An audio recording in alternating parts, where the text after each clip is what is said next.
You may please be seated. This morning, for the next 35 minutes, the first service they gave me barely 20 minutes. 35 minutes, I want to try and share a word with you this morning that I've titled, Your Attitude Will Determine Your Blessing. Amen? Your attitude will determine your blessing. An attitude is such a funny thing that sometimes we don't even know we have it. Amen? We may have a certain disposition towards something, and we don't even know that we have it. Praise the name of the Lord. Hallelujah. Let's look at the book of Luke, chapter 4. We'll read from verses 14 through 30. It's a bit of a long read, but please bear with us as we go through. I want you to read this, pay attention to it, you can grab the import of this text. Then Jesus returned to Galilee filled with the Holy Spirit's power. Reports about him spread quickly through the whole region.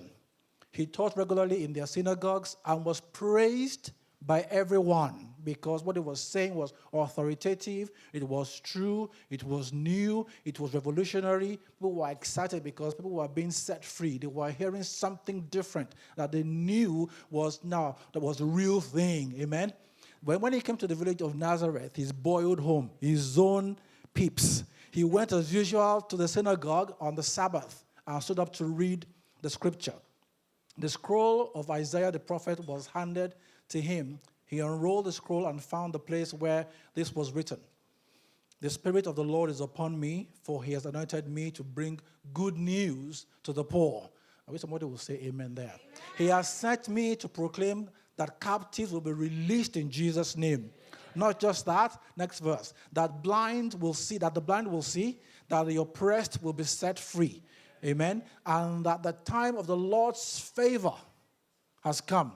In spite of the people he was speaking to, in spite of their status in life, in spite of how they had walked away from God, God showed up on the scene through his son and declared a promise for the people. Amen. He rolled up the scroll, handed it back to the attendant, and sat down. All eyes in the synagogue looked at him intently. Then he began to speak to them. The scripture you've just heard has been fulfilled this very day. Amen. Next verse. Everyone spoke well of him and was amazed by the gracious words that came from his lips. So far, so good. How can this be? They imagined, or they asked, or they thought. Isn't this Joseph's son? He's not a Pharisee's son. His father is not a prophet. He's not known as somebody who typically you'll find in the sanctuary except going through the normal routines of going there once a week. But here he was speaking authoritatively. Then he said to them, you will undoubtedly quote me this proverb. Physician, heal yourself. Meaning, do miracles here in your hometown like you did in Capernaum. Next verse. But I tell you the truth. No prophet is accepted in his own hometown. Certainly, there were many needy widows in Israel in Elijah's time when the heavens were closed for 3.5 years and a severe famine devastated the land. Next verse. Yet Elijah was not sent to any of them. He was sent instead to a foreigner, a widow of Zarephath in the land of Sidon. Next verse. And there were many lepers in Israel in the time of prophet Elisha, but the only one healed was Naaman, a Syrian. And when they heard this, the people in the synagogue, not outsiders, those that were there who heard the promise before this statement, were furious. And they went from zero to stark raving mad in 2 seconds flat. Jumping up, they mobbed him and forced him to the edge of the hill on which the town was built. They intended to push him over the cliff. Not to threaten him, but to literally push him over. But he passed right through the crowd and went his way. May the Lord bless the reading of his word in Jesus' name. Today I want to talk to you for a few minutes about how your attitude will determine your blessing. Amen? At the beginning of the text, I said to you that when Jesus Christ came to them, it was not because they had earned anything through their righteousness. Amen? In fact, for over 400 years, there had been nothing. There had been inactivity. They were now under Roman colonization or Roman rule. And they were all just doing whatever they liked. The Pharisees were just enriching themselves and even though they were custodians of the law, they were interpreting the laws however they felt they should interpret it. So nobody was, as it were, righteous or invited God through their prayer and their fasting. But God showed up on the scene and made this promise to an undeserving people. In fact, the next verse proves it, because when they marveled at him, Jesus Christ said to them, a time will come that you will resent me, and you will say to me, physician, heal yourself. And the very same people that heard this promise became very angry or indignant, and they're going to throw him over a cliff. Praise the name of the Lord. When Jesus Christ came to them, it wasn't because they were in right standing with God. Note that, please. The day you and I born again, in fact, before we got born again, Jesus Christ hung on the cross over 2,000 years ago, in spite of Taiwo, and chose to redeem Taiwo. Not because I had earned it, but because it just pleased God. Praise the name of the Lord. I'm making that statement for a reason. I want you to underline that statement in your mind, as it were. Because very quickly, we will see how these people, as it were, missed, through their attitude, their own promise. Amen? Now, how do you overcome? Well, let me first of all define what an attitude is. Can we have that on the screen, please? An attitude can be described as a settled way of thinking. Notice it is settled.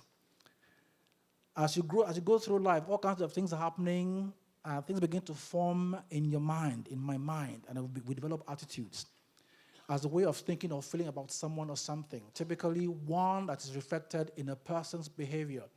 So I may have grown up in a certain culture, and people whose words I trust begin to say to me, a certain people are no good. They are bad.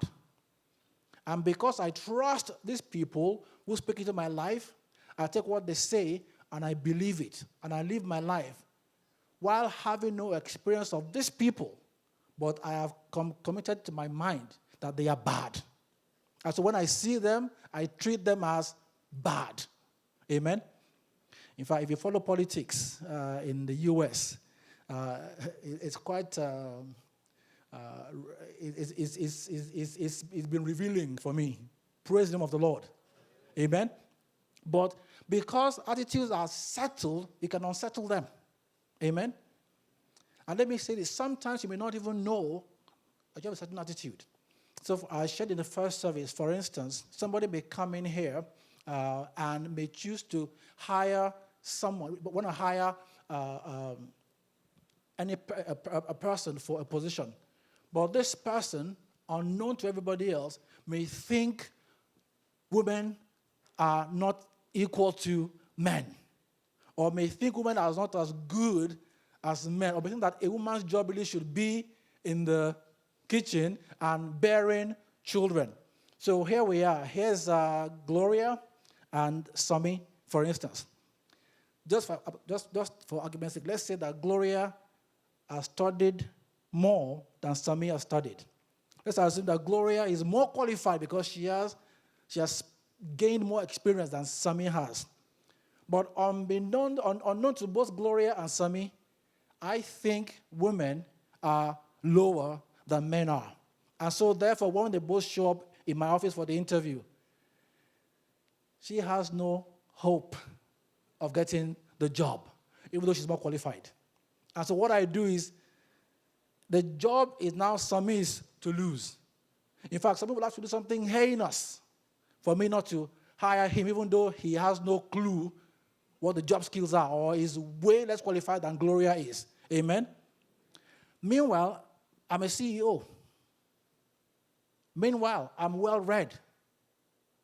But unknown to everyone else, I have, back of my mind, a certain mindset. Amen? And unknown to everybody else, my attitude colors my judgment in life. Amen? Praise the name of the Lord. So I want to tell you this morning, how do you change your attitude so you can, as it were, enjoy the blessings of God? Those people on that fateful day when Jesus Christ showed up on the scene literally missed their blessing. They missed it. In fact, just to buttress the point, if you read in the book of Acts, All the while, Apostle Paul was going around trying to preach the gospel to the Gentiles. Guess who was chasing after him to as it were, enforce a certain standard that the gospel was not for Gentiles, but it was a preserve, it was a right of the Jews and the Jews only. The people that God died for. The people that he saved. Praise the name of the Lord. The first thing you need to do is to be mindful of your emotions. This is one thing that many of us live our lives by, whether we want to accept it or not. We are creatures of our emotions. We live our lives largely by our emotions. Amen? Can we have that on the screen, please? The first point is learn to manage your emotions. And simply put, you can mitigate their impact by focusing on your goals. Hebrews chapter 12 and verse 2. Hebrews 12 verse 2. It says, we do this by keeping our eyes on Jesus, the champion who initiates and perfects our faith. Because of the joy awaiting Jesus, he endured the cross, disregarding its shame. Now he is seated in the place of honor beside God's throne. Jesus Christ put before him continually his objective, his goal. And so when people spat at him, and he felt like punching them, he controlled himself because of the joy that was set before him. When Judas came and gave him a kiss on the cheek, rather than slap his face for having the nerve to do such a thing, Jesus Christ kept his eyes on the prize. Amen? Now, I don't know about you. This is 2016. If you heard, now, I know that it takes a man and a woman coming together and doing something for a baby to be born. That's how it works. But some young girl who claims to be a virgin comes and tells me that she just woke up one morning and the Holy Spirit came and they both wrestled and tangled, and now here she is with a baby. Yeah, right. Imagine the humiliation Jesus Christ would have gone through as a child, having to live that story down.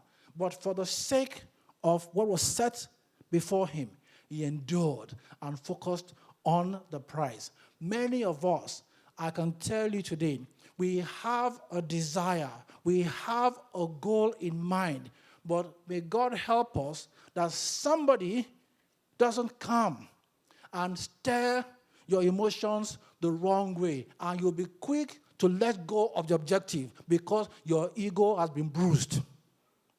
Am I speaking this morning? Am I speaking truth today? Those people, in fact, the truth is, Jesus Christ will give them a warning.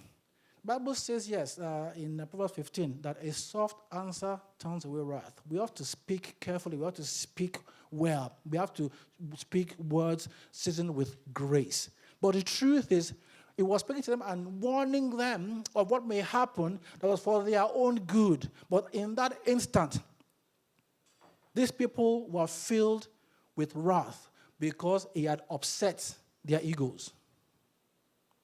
And they were willing to throw him out. He had said in 1 minute, I brought you good news. In the next breath, they are forgetting the good news and willing to kill him. That's what many of us do. And so it is very easy for the enemy to come and just to remind you of who you are. And then look at the person that's talking to you. How dare you talk to me? Oh, no, you didn't. Praise the name of the Lord. The point is made. Now, if you read Matthew 15, don't turn to it, please. There was a story of a Syrophoenician woman, again, who came to Jesus because her child was sick and at the point of death, and she wanted Jesus Christ to send the word and to heal her child. Notice what Jesus said to her. Jesus said to her that, I can't give the children's food to dogs. If it was me, that wasn't about meeting. I'm being honest. I would have said, it's not your fault. It's because I came to you now. Isn't it? If I sat down on my lane and sat on your lane, would you ever call my daughter a dog? But the truth is, the woman, looking past the insult and at her objective, said to Jesus, that's fine. You can call my daughter a dog. Even when the children are eating, the crumbs from the table fall to the ground and the dogs eat it. So bless my kid regardless. I just marveled at her faith. Notice, Jesus marveled at her faith. Proving the point. Amen? I pray that for you and I, when we face that test, our egos, our emotions will not truncate our destiny. Praise the name of the Lord. Number 2, the only way to receive the blessing Jesus demonstrated in that scripture is by faith working through love. So our faith is active when it works through love. Your own righteousness will never impress God. Let me put it this way. I don't know about you. For me, I've struggled with this thing all my life. I want to please God. So I thought my vertical relationship was what mattered. So therefore, if I begin to think of dirty thoughts in my mind, if I'm thinking of lying, if I'm thinking of cheating, Taiwo, don't do it, just I will be angry at you. Yeah. My bed sheets are white. My undergarments are white. My shirt is, well, it's not white, but there's white in it somewhere. Even my shoes have a hint of white somewhere. So you can tell I'm slightly holy, correct? So I'm trying to please God in my own righteousness. But the truth is, when Jesus hung on the cross, I was as filthy as can be. Amen. And so, my vertical thing with him is not because I impressed him. He just chose to love me. And his love for me, he has said repeatedly, Taiwo, it is not conditional. My love for you, as it were, is cast in stone. You can't make me unlove you. But all my life, I thought I could try and do, and I focused on the vertical thing, ignoring the horizontal relationship. And he's saying to me that faith works by love. Many of us are trusting God for one thing or another. We have faith and we think, I believe it and I receive it. God give me a promise, but there's a delay. It's not coming to pass. All because I have focused largely on a vertical thing. I know why, because it's self-serving. It is self-serving. God, I want to please you so that you can give to me. It is self-serving. And God is saying no. All of the laws that I gave, over 635 laws that I gave in the Old Testament, can be summed up in one phrase. Love your neighbor as yourself. That's it. That's it. Just love your neighbor as yourself. I don't know about you. I've seen something that happens repeatedly in my life, so this is not a one-off instance. It is when I'm feeling most unspiritual that I see God's favor in my life. Has anybody seen that before? It's for me. When I'm feeling, I've dotted all the I's, crossed all the T's. In fact, I'm just floating like a butterfly, and I'm singing like a bee. I'm so spiritual. I don't see anything. But the day I've just told some lie, pastor lies too, I'll be honest with you. Yeah, I don't think I'm... So, at the end of this message, you will see why I can stand here and preach. Because the Bible says God puts his treasure in earthen vessels, not perfect vessels.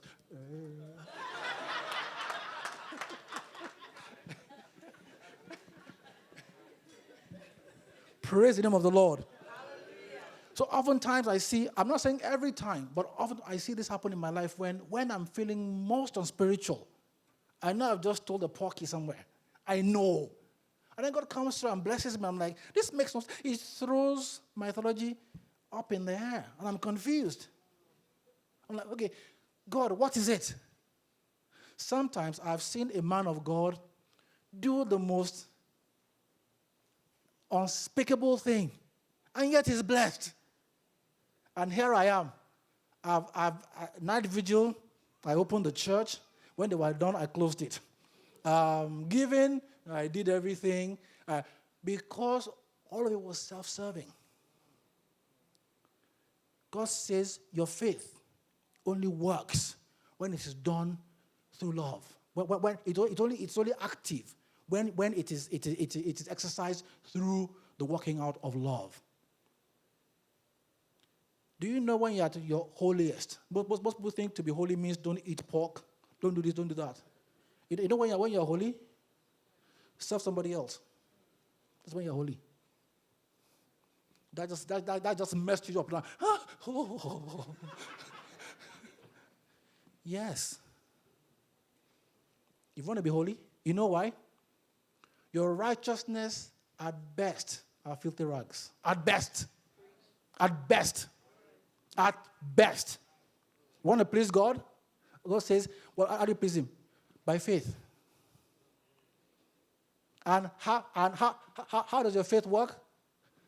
Through love. You want to be at your holiest? Serve other people. This thing messed me up. Let me be honest with you. It messed me up. Because I thought it was by dotting my I's, crossing my T's, that I was holy. If I didn't eat this meat, I didn't watch, I didn't see any, I wasn't looking at women lustfully. Just looking alone, you've already missed the mark. Just lucre is a sin. It's as bad as the thing itself. Just look, it's over. It's over. I keep saying this. There was a day we went for a conference, and there were about 4 men in the car. We were driving from this, and I was swearing that God, if I ever do something, this particular thing that somebody was accused of, if I ever do it, just take me home. Man, that is so heinous. Can I be honest with you? I have since prayed that God, please forgive my prayer. Don't answer my prayer. Because I found myself doing the very same thing that I swore I would never do. Jeremiah 17 says, it is not in a man who walks, direct his own steps. The ways of a man are not in himself. You don't even know yourself. You don't even know yourself. I don't know myself. I'm 50 years old. I don't know myself. So I'm asking God to just help me, not be myself. Amen? Number 3, for the sake of time. Realize that your life is about more than yourself. Your life is more than yourself. I've just shared about, which leads to this point. Your life is about more than you. When we serve others, we satisfy every law. Amen? I just shared that just now. That please note that you're at your holiest, if you can use that word, when you're serving other people. Amen? Because God says you and I have a ministry of reconciliation. That's why God died and redeemed you and I. So we can go about sharing him with other people. The Bible says this is how God knows, this is how the world will know we're disciples, when we have love one for another. This is how the world will know that we are God's disciples. Sorry, I'm messing up the flow. Just flow with me. Amen? When we have love one for another. Not when we are hiding ourselves. Bad world, me good. So I'll stay away. So let's just meet here and do kumbaya every Sunday. When we go out, I don't make new friends. In fact, from today onwards, you have a new assignment. Befriend the worst of them for the sake of the gospel. So that person can see God through you. Amen? That's why when you're at your holiest. We wish to think it was good to keep away from everybody. Yes, come out among them. Yes. But guess what? You are being prepared to go back into their midst. Amen? We do the first part, and we just patch there, and then we think God is about you and me just living the good life. Just give me whatever I want, whatever I need, everything that I need. Just give it to me, and I'm good. The world out there is dying. Amen? And they need a Savior.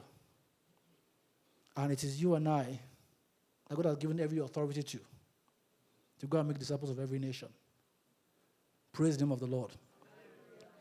Number 4, Matthew chapter 9.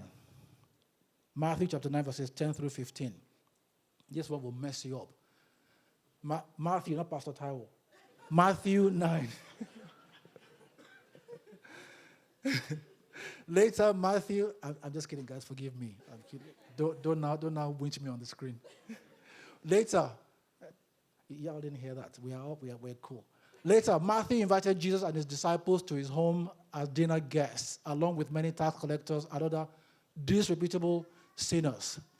Next verse. But when the Pharisees saw this, they asked his disciples, why does your teacher eat with such scum? Hear the word, such scum.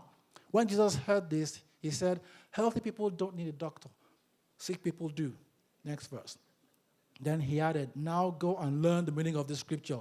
I want you to show mercy, not offer sacrifices. For I have come to call not those who think they are righteous, but those who know they are sinners. Amen? One day, the disciples of John the Baptist came to Jesus and asked him, why don't your disciples fast like we do and the Pharisees do? Next verse. Jesus replied, do wedding guests mourn while celebrating with the groom? Of course not. Someday, the groom will be taken away from them, and they will fast. Next verse. Besides, who would patch old clothing with new cloth? For the new patch will shrink and rip away from the old cloth, leaving an even bigger tear than before. Next verse. And no one puts new wine into old wineskins, for the old skins will burst from the pressure, spilling the wine and ruining the skins. Now, new wine is stored in new wineskins so that both are preserved. Let me say this. The only thing that's constant in life is change.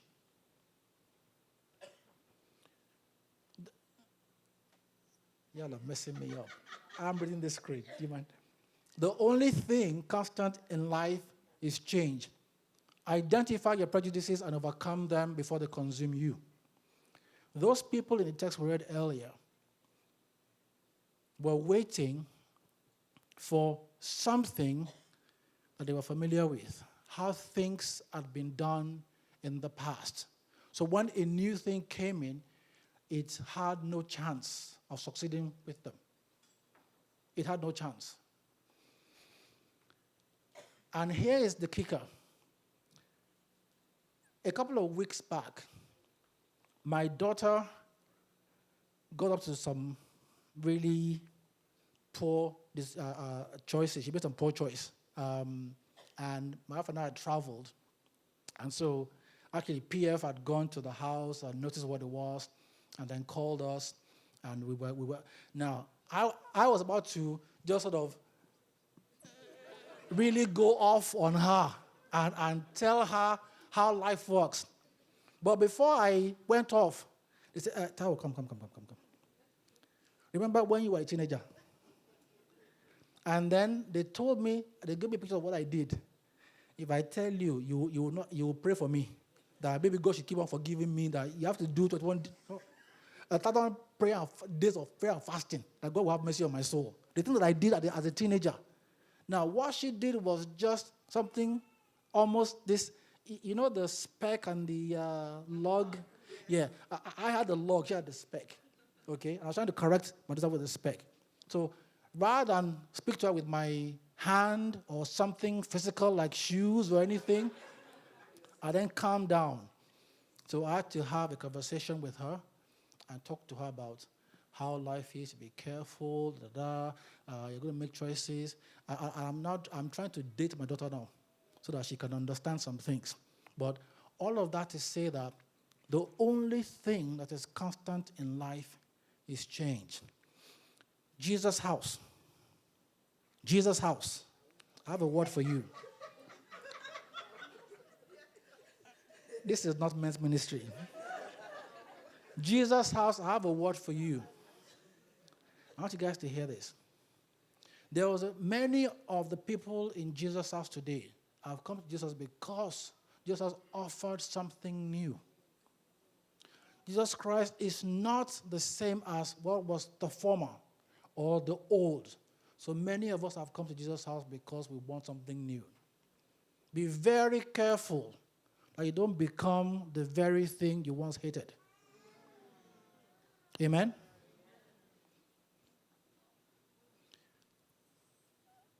For us in church, we wear suits and ties so we can look the part.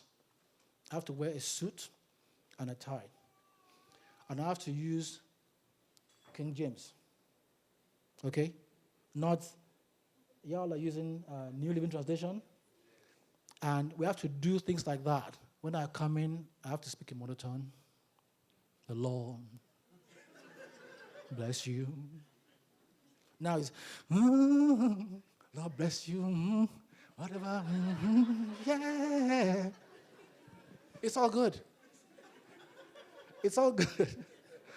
The point, yeah, I should have done that. Jetta. I should have done that, actually. God, forgive me. The point I'm making is that change is the only constant in life. And so you have to be adaptable to enjoy the move and the blessings of God.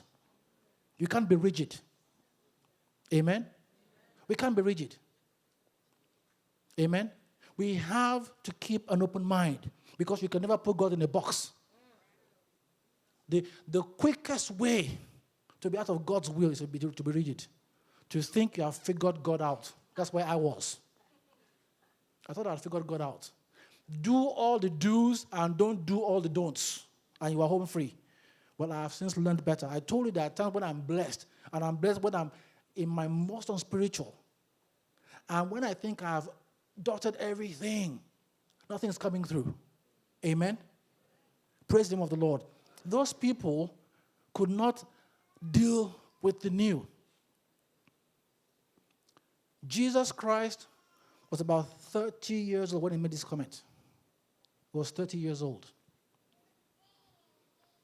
I'm afraid for the church that we think wisdom and age are the same thing.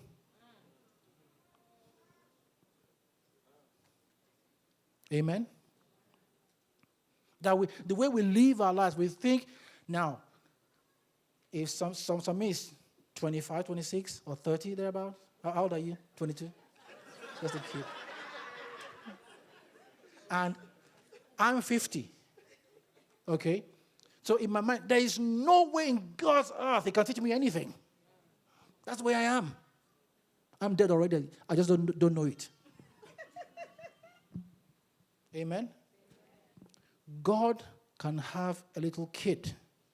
And if I'm going too far. Even in our homes, those of us with children, haven't we learned things from our children? Even when they were babies and they can't talk, we've learned things by just observing them.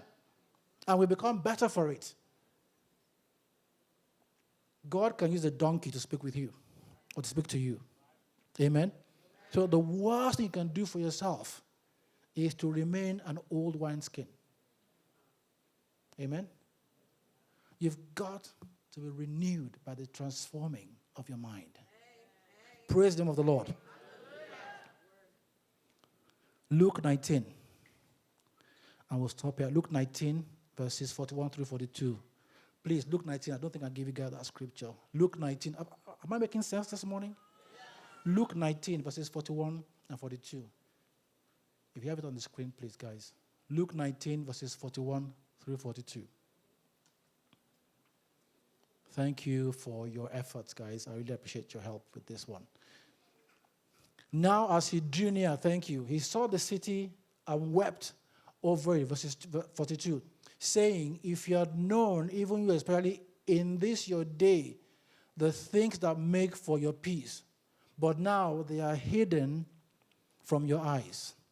Jesus showed up, thank you, that's it. Remember at the beginning, he showed up in the synagogue and shared. That was just 41 and 42 will do, thank you. He showed up in the synagogue and gave them a promise from heaven, and they missed it. On his way to the cross, they still never got it because they were set in their ways. They were expecting stuff to happen in a way they believed it should happen. They were unwilling to change. Here comes this 30-year-old kid making these pronouncements, having the nerve to say today is fulfilled in your hearing like he is something. He calls himself or equates himself with God. How dare you? And they would not receive anything from him. You ever heard the phrase, familiarity breeds contempt? Don't become too familiar with God. God bless you.